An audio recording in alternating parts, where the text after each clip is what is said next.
Hoje eu quero conversar com vocês sobre o que que a oração, o que que essa prece, o Pai Nosso, na verdade diz. E por que que eu estou parando para falar sobre o Pai Nosso? Porque normalmente, né, a gente, quem gosta de prece, quem acredita na oração, quem expressa a sua fé através das orações que a gente chama as orações decoradas, né, as orações que nos foram ensinadas há muitos e muitos muitos anos atrás, e que a gente repete mais ou menos da mesma forma, com algumas modificações que o tempo traz, e algumas religiões fazem suas próprias modificações também, mas a essência do Pai Nosso é a oração que Jesus nos ensinou. E e no corre-corre do dia a dia, muitas vezes a gente reserva algum tempo para oração, mas a nossa boca fala da oração, mas a nossa cabeça está em outra esfera. Nós estamos orando, porque ou pelo hábito, ou pela necessidade, ou seja lá por que for a razão que nos leva a orar, a fazer aquela prece, a rezar, como algumas pessoas também falam, mas na verdade a nossa cabeça está a mil, e a gente nem presta atenção no que a gente está falando. Então hoje eu vou parar aqui, de vez em quando eu vou parar, né, para falar sobre uma das preces, das orações, das rezas, né, que nós tanto conhecemos. Então eu queria, nesse momento, convidar você para elevar o seu pensamento a Deus, elevar o seu pensamento ao que é sagrado para você. Seja lá o que for que é importante para você, seja lá o nome que você dê, que esteja vinculado ao bem, ao amor, à fraternidade, à ajuda ao próximo, todo bem e bom que você possa canalizar ou centralizar numa força, num nome, numa expressão que seja importante para você. E aí você pode trocar, né, enquanto nós vamos orar aqui o Pai Nosso, pensando em cada frase, você pode, expressar dentro da sua crença o que que seja um significado semelhante, ou uma prece, ou uma oração semelhante. E eu estou aqui em aberto, você pode fazer as perguntas que você quiser, e você pode deixar os comentários que você quiser, eu estou aqui pronta para, no que eu souber, eu poder responder, e aquilo que eu não souber, eu ir procurar e trazer resposta para você. Então a oração do Pai Nosso, ela inicia dizendo: "Pai nosso que estais nos céus". Então, o primeiro comentário que eu quero fazer com vocês é: onde é que é os céus? O que que para você representa o paraíso, os céus? Aonde é localizado o céu para você? É além do infinito? Existe um território geográfico aonde o céu está para você? Você crê num céu com belezas e cores nunca vistas, e harpas e anjos? Você visualiza um céu onde as pessoas queridas suas já partiram, estão lá? Você, como é que são esses céus? Seja lá o que for que você acredita que sejam os céus. Importante entender que o Pai Nosso que está nos céus, ele está também dentro de você. Ele está na sua casa, no seu trabalho, no seu carro, ele está na sua mente, ele está no seu coração, ele habita em você. Então, se você coloca os céus num lugar geográfico, seja onde for, lembrar que Deus, o Pai Nosso, também está dentro de você, dentro de mim, dentro de nós. É o onipresente, é o onipotente, e ele habita os nossos corações. Então, quando você pensar nos céus e colocar o Pai Nosso tão distante de você, eu queria só parar aqui para lembrar para você que ele está dentro de você. O Pai Nosso, Deus, qualquer nome que você queira dar, está dentro do seu coração. Está assistindo os seus pensamentos, está assistindo as suas falas, está assistindo o que você pensa, o que você faz, está como uma grande testemunha de quem é você quando ninguém está vendo. Então, Pai nosso que estás nos céus, Pai nosso que estás aqui dentro de mim, Pai nosso que está presente aqui na minha frente, nesse momento. Santificado seja o vosso nome. É, claro. Santificado seja o vosso nome, seja qual nome você dê, Deus, Jesus, outros nomes, né? Jeová, Alá, o que seja, Moisés, seja lá como for, né? Que você veja talvez o sol, talvez a lua, talvez os horizontes, talvez as árvores, cada cultura, né? Cultua essa força suprema, essa força divina de uma maneira diferente. Então, em respeito a essa integração que nós hoje vivemos, respeitar, né, o Pai Nosso, que é de todos, da maneira que cada um quer cultuar. Santificado seja o vosso nome é um convite para nós não usarmos o nome de Deus, o Pai Nosso, em vão, para nós nos policiarmos de fazermos piadas, falarmos palavras ou frases jocosas, debochadas, usando o nome de Deus.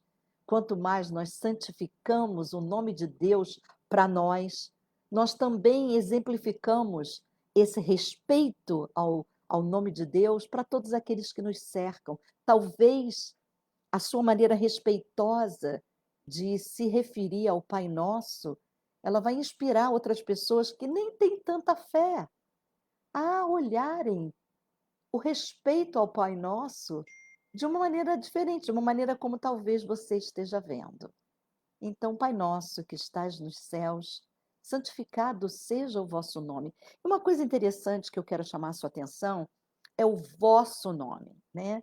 Por quê? Porque para algumas religiões eles dizem o teu nome, porque eles veem Jesus ou Deus como um. Quando a gente vê em algumas preces que o Pai Nosso é o vosso nome, está no plural, é porque é visto como as três pessoas da Santíssima Trindade. Não é que as pessoas estão orando errado. Eu uma vez fui num cerimonial eh, de enterro, né?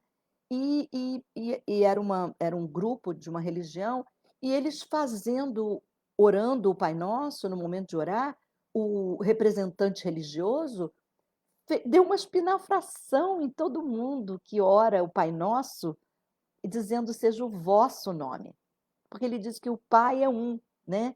E na verdade, em outras religiões, é visto simplesmente como a Santíssima Trindade. Quando a gente diz o Pai, é o Pai, o Filho e o Espírito Santo. Por isso que é dito vosso, vós, né? Não é dito tu. Tem uma perspectiva diferente, e aí é que começa, né, a gente brigar por causa de etimologia, ficou uma situação tão desagradável, todo mundo, as pessoas que estavam orando vosso, pararam e receberam aquela crítica ali diante daquele momento tão sagrado, principalmente para a família. Então, a gente poder ter um espaço dentro de nós de aceitar os diferentes, ter um espaço dentro de nós de respeitar quem faz não é isso a presença de Deus? Não é isso que Deus nos ensina e que Jesus veio à Terra há 2000 anos atrás e a gente ainda não aprendeu o amor a todos, não importa raça, escolhas, definições, povo, cultura, tradição, somos todos filhos desse mesmo caldo de amor. Então, é vosso por isso, vosso nome, mas se você quer dizer teu nome, ou algumas pessoas dizem que Deus é mulher, né? É uma figura feminina, por que que tudo é masculino? Tudo bem, não é verdade? Tudo bem. A gente não precisa ficar brigando em nome de Deus. Já houveram guerras, 100 anos de guerra de católicos e protestantes que, que, que perderam a essência do que é a divindade veio nos ensinar. Então, a gente não precisa, não há necessidade, se eu tenho uma religião, você tem outra, não há necessidade da gente fazer uma fricção por causa da escolha daquele irmão. As religiões existem várias porque cada um de nós vê e percebe a religiosidade de uma forma diferente. Mas a espiritualidade é simplesmente o seu contato com o que é divino, seja a cachoeira, seja as árvores, seja a mata, seja né, uma figura, como os hindus têm, como os indianos têm. Quer dizer, são várias maneiras de se ver, não é? Na Grécia havia os deuses do Olimpo, então tantas formas que as pessoas tiveram, de criativas ou não, de santificar, de reverenciar a presença de Deus. Por quê? Por que que a gente tem que atritar com coisas que falam de Deus e do Senhor e do amor? Então, é, então, assim, é o vosso nome para alguns, é o teu nome para outros. O importante é que nós estamos aqui falando de Deus e não cabe deboche, não cabe jocosidade, não cabe falta de respeito nesse momento. Venha a nós o vosso reino, o reino da glória, né? O reino do amor, o reino da eternidade. Venha a nós o vosso reino. Então, nós estamos clamando a Deus que traga o seu reino para nós. E aí eu queria fazer um parênteses que nós temos que ser merecedores do reino dos céus. Na verdade, Deus vai trazer o reino da glória para nós de acordo com o nosso merecimento, de acordo com o nosso esforço. Não é somente porque a gente consegue fazer coisas, ou a gente está se mostrando quando faz alguma coisa digna, não.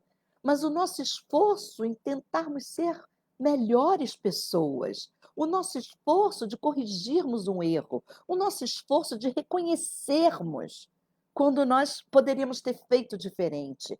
Então, venha a nós o vosso reino é pedir a Deus que olhe para nós e que traga o seu reino de luz e de paz para nós.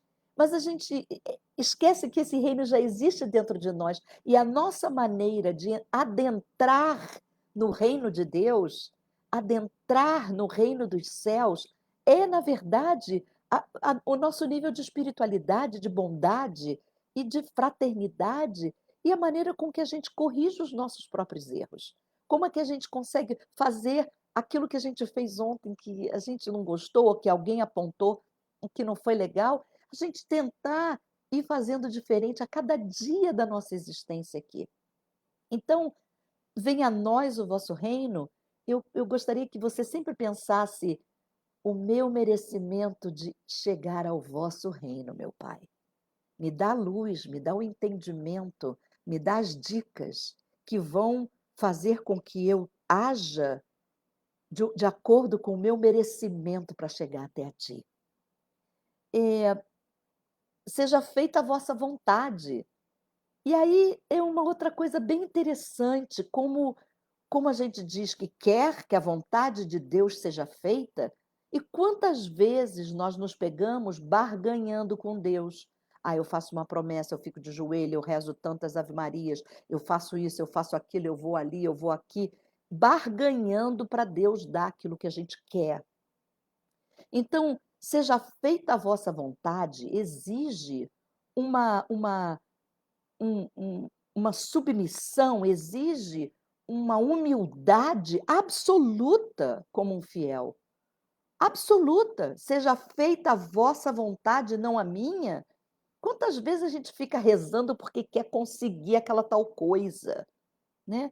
Então não tem nada de errado em você orar para conseguir as coisas, né? Não esquece que você tem que fazer coisas para merecer, não é? Você tem que fazer a sua parte para merecer. Mas pedir a Deus ajuda não tem nada de mal, claro que nós vamos pedir a Deus ajuda. Agora, quando Deus dá a ajuda que é a melhor para nós, encararmos e aceitarmos essa ajuda como filhos obedientes. Então, as coisas não acontecem do jeito que você quer, aí você diz que Deus não ajudou.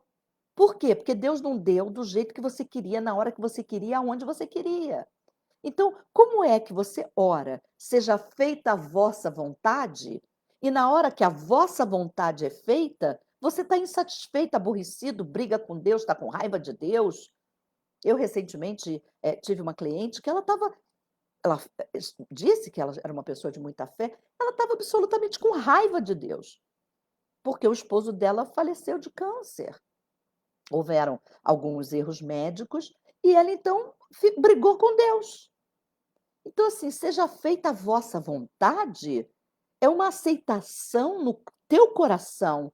Se você não tem essa submissão de filho de Deus, se você não tem essa submissão àquilo que é a determinação do alto, não ore o Pai Nosso. Porque no Pai Nosso você está declarando: seja feita a vossa vontade, Senhor, e não a minha. Então você quer coisas, você deseja coisas, você trabalha, você estuda, você vai atrás, você corre, você tem 2 empregos, você vai à luta para conseguir as coisas. Sim, claro, continue fazendo, continue orando, mas, como um filho obediente, quantas vezes você teve o seu pai aqui da terra que disse não?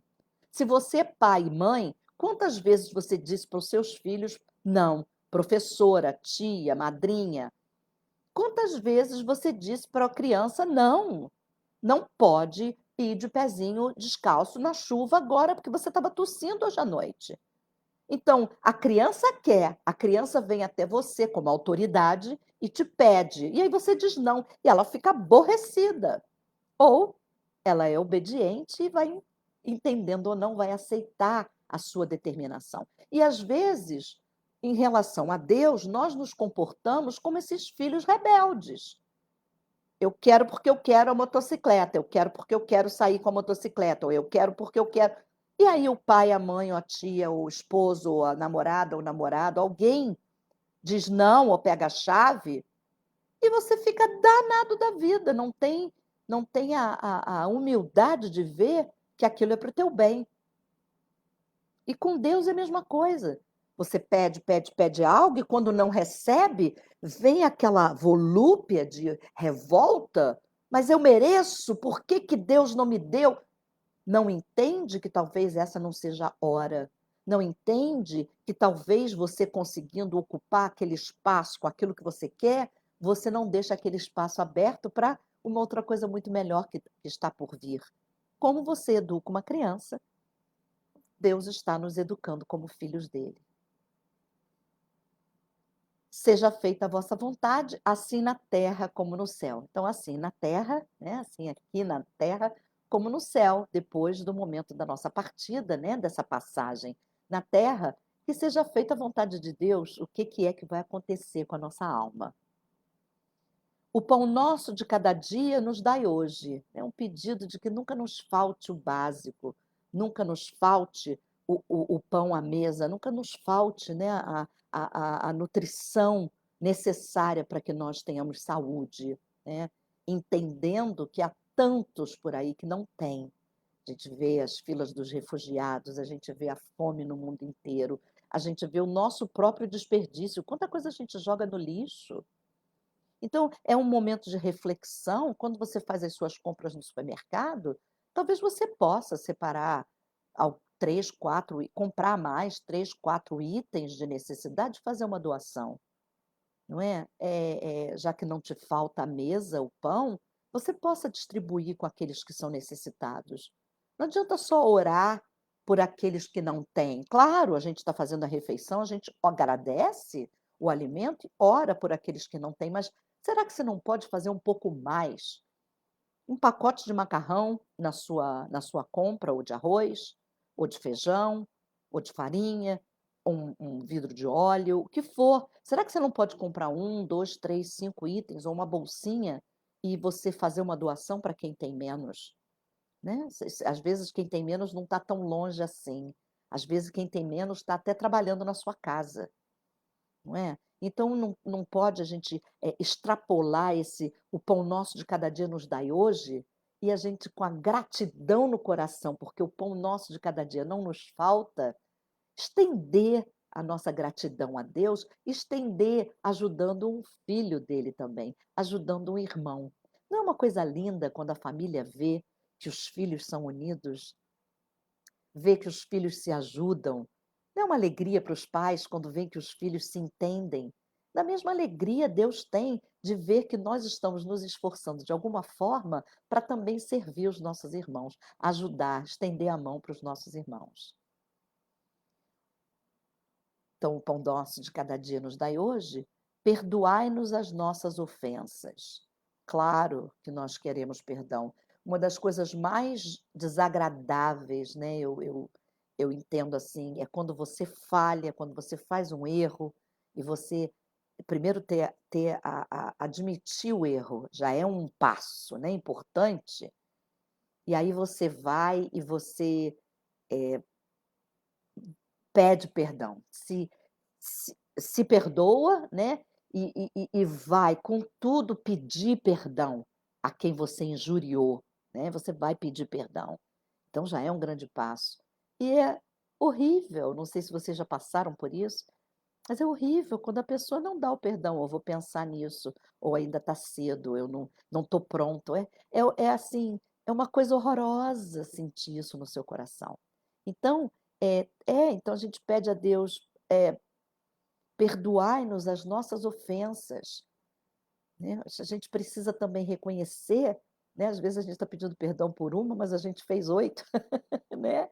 Reconhecer quando a gente erra, ter esse reconhecimento interno, ter essa introspecção, nos perdoar, entender por que que nós fizemos, né, nos perdoar. O caminho é esse: reconhece, se perdoa, pede perdão a Deus e pede perdão a quem você injuriou, com a promessa de nunca mais cometer aquele erro outra vez. Assim é que você se desenvolve espiritualmente. Não é comete o erro, comete o erro, comete o erro de novo, não é? Eu tenho uma amiga que ela se casou com já madura, ela se casou com um homem que ele era bastante, uma pessoa de muita fé. E ele frequentava a igreja dele e ele lia a Bíblia, tem uma maneira de ler a Bíblia que você lê todos os dias por 365 dias, termina, né, e aí no dia 1º de janeiro você recomeça. Ele já fazia isso há vários anos. E ele era alcoólatra.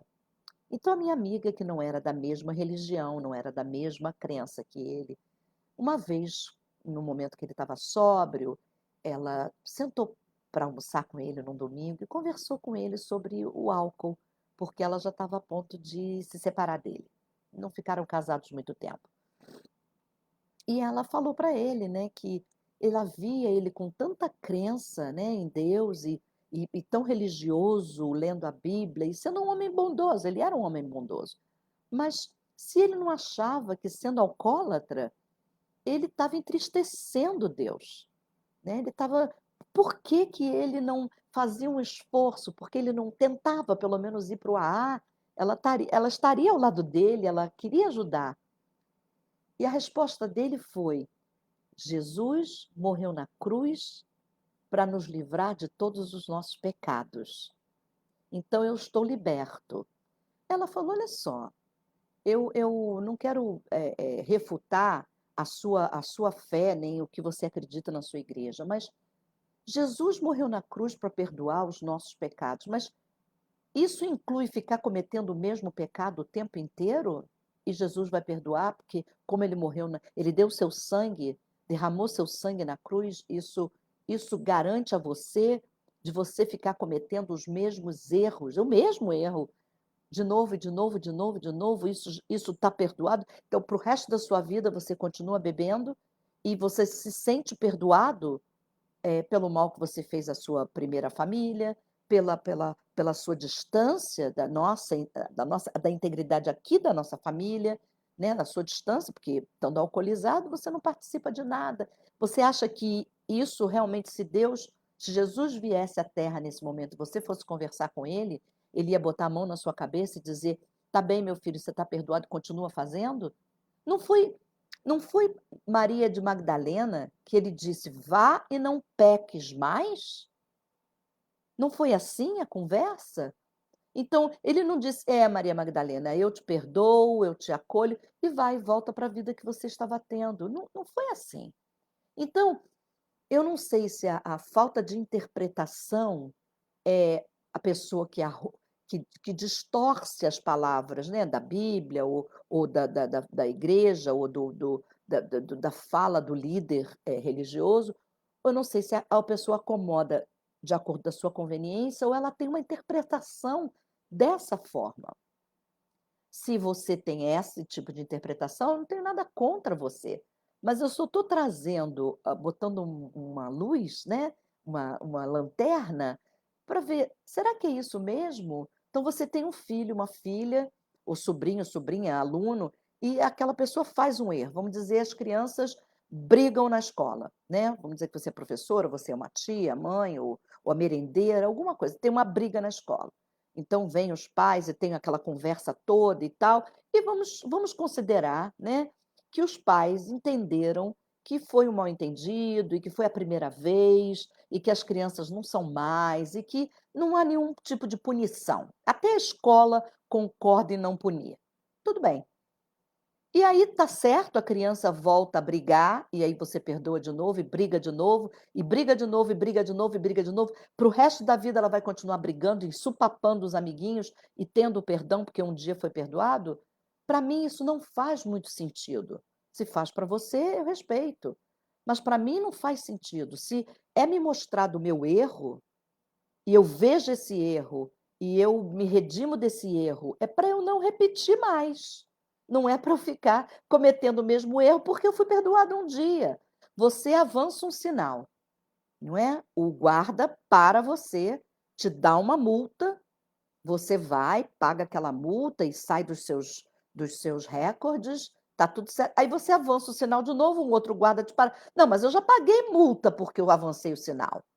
Aí o guarda: "Mas você avançou o sinal aquele dia, né, há 3 anos atrás você pagou aquela multa e foi tirado dos seus recordes, mas agora, 3 anos depois, você avançou o sinal de novo. Eu tenho que te multar". "Mas por quê? Eu já fui multada". Então, se a gente aplica esse raciocínio em outras esferas, com outros exemplos, não faz sentido. Então, por que que faria sentido você faz um erro e continua fazendo e fazendo e fazendo, achando que aquela desculpa que foi dada um dia vale para o resto da vida você continuar fazendo o mesmo erro? Então, para mim não faz muito sentido. Se para você fez até hoje, vale a pena refletir, vale a pena botar, né, um spot de luz e conseguir enxergar de uma maneira um pouco mais caridosa com Deus, não é? Que está fazendo um esforço para que nós nos melhoremos. Sim, dá o perdão, dá o nós temos o compromisso de nos tornarmos pessoas melhores. Bom, então, perdoar as nossas ofensas, aí vem um gancho muito sério. Perdoai-nos as nossas ofensas, assim como nós perdoamos a quem nos tem ofendido. Aí pega todos nós. Pega todos nós. Porque normalmente a gente é duro quando alguém erra com a gente. A gente é duro, é firme, para de falar e faz uma série de coisas e vira a cara e faz beicinho e olhinho mas, né, então quando alguém erra com a gente é duro.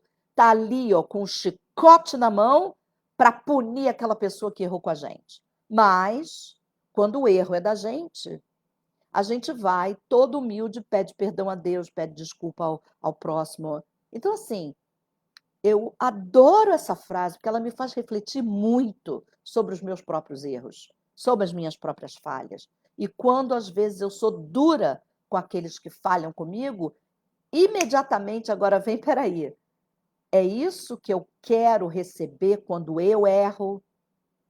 É essa dureza, essa frieza, essa maldade, essa crueldade, né? Porque a pessoa está certa, então ela não perdoa, e aquilo dura anos, para ad eterno.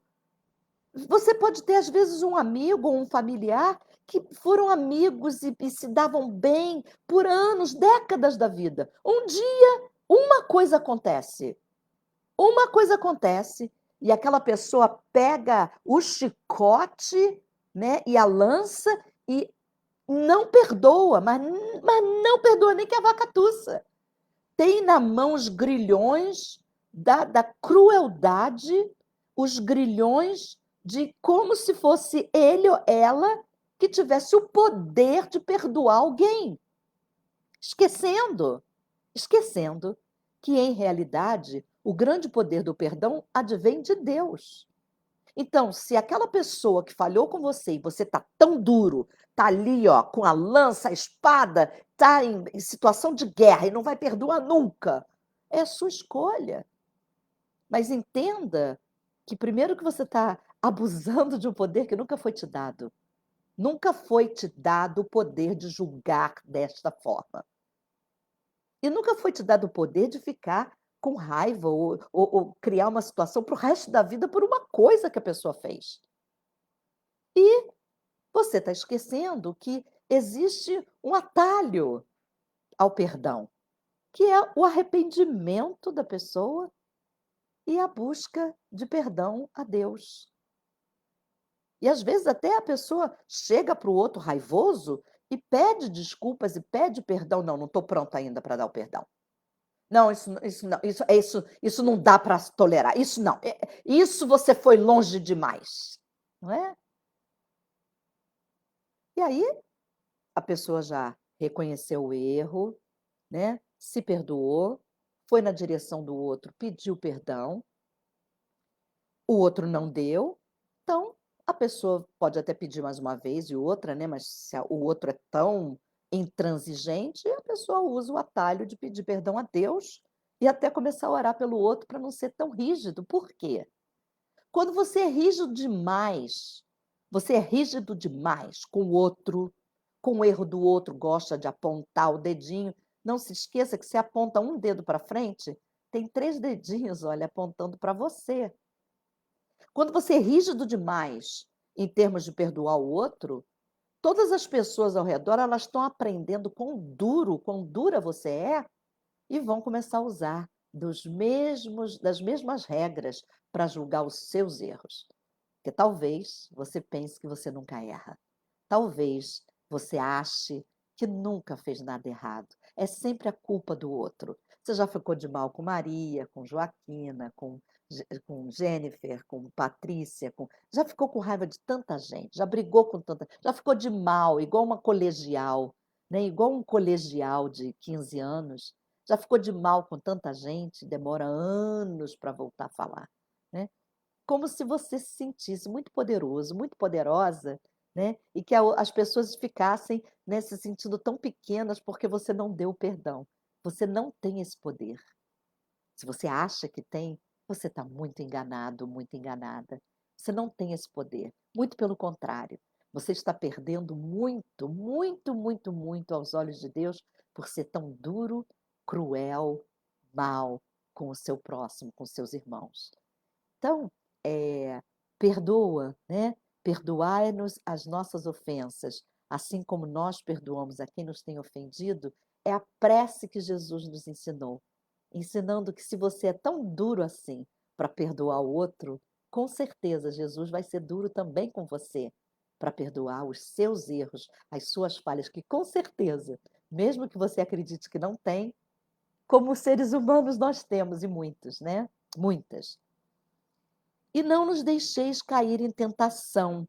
Não deixe cair em tentação, por quê? A tentação vem, os pensamentos, né, que nós temos, nós olhamos para uma coisa, a gente fica com raiva, a gente acha injusto, a gente quer fazer justiça, e a gente fica aborrecido, e é a política, e é o patrão, é o chefe, às vezes é o chefe até do amigo, da amiga, e é o coleguinha da escola, é a mãe do coleguinha da escola. A gente tem uma ebulição de tantos pensamentos e de tantas emoções, que a gente é tentado, é muito tentado a pensamentos, a ações que são completamente diferentes daquilo que a gente acredita, daquilo que a gente, na verdade, na nossa essência, nós somos. Então, não nos deixeis cair em tentação, é uma parte do Pai Nosso muito séria, muito importante, que quando você estiver orando, pede com muita fé. Porque os pensamentos virão, os desejos virão, as maldades virão na sua cabeça, os hábitos e maus hábitos virão de novo, de novo e de novo. Então, não me deixe cair em tentação, é muito sério para você pedir com muito fervor.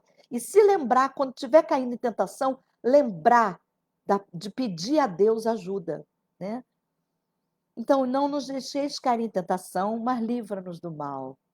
Amém. Livra-nos do mal. O mal existe, está aí, né? A gente sai de casa e não sabe se volta, como volta. a gente dorme e não sabe se acorda, tantas coisas podem acontecer, sem a gente ser muito dramático. Mas a vida é isso, né, são altos e baixos, as coisas acontecem a todo momento, sem dizer a idade, o nível financeiro, intelectual, todos nós estamos aqui nesse turbilhão, sem saber muito o que vai acontecer no próximo minuto, não é verdade? Então, livrai-nos do mal é sempre muito bom. Eu assisti uma palestra uma vez de um líder espiritual, ele já deu várias palestras na ONU e, né, na União da Organização das Nações Unidas, falando da paz. E ele então falou assim: nós oramos quando chegamos em casa, agradecendo, né, que nós estamos bem. Nós devemos acrescentar à nossa oração, orar também por todo o mal que não nos aconteceu. Então é como diz o Pai Nosso, né? Livra-nos do mal. Então a gente agradecer, chega, ai, estou são e salvo, cheguei na minha casa, graças a Deus, está tudo bem comigo, com a minha família, mas a gente sempre lembrar de agradecer por todo o mal que poderia ter acontecido e não nos aconteceu. Isso é um reconhecimento da bondade de Deus, é um reconhecimento sublime da mão de Deus sobre nós e da mão de Deus embaixo de nós, né, nos carregando como filhos queridos do seu coração. Meu nome é Kátia Ferreira, eu trabalho com pessoas com dor, eu moro aqui na Califórnia já há 23 anos, sou brasileira do Rio de Janeiro e minha jornada de trabalho foi fisioterapia, terapias holísticas, hipnoterapia e me tornei coach também nos últimos 7 anos.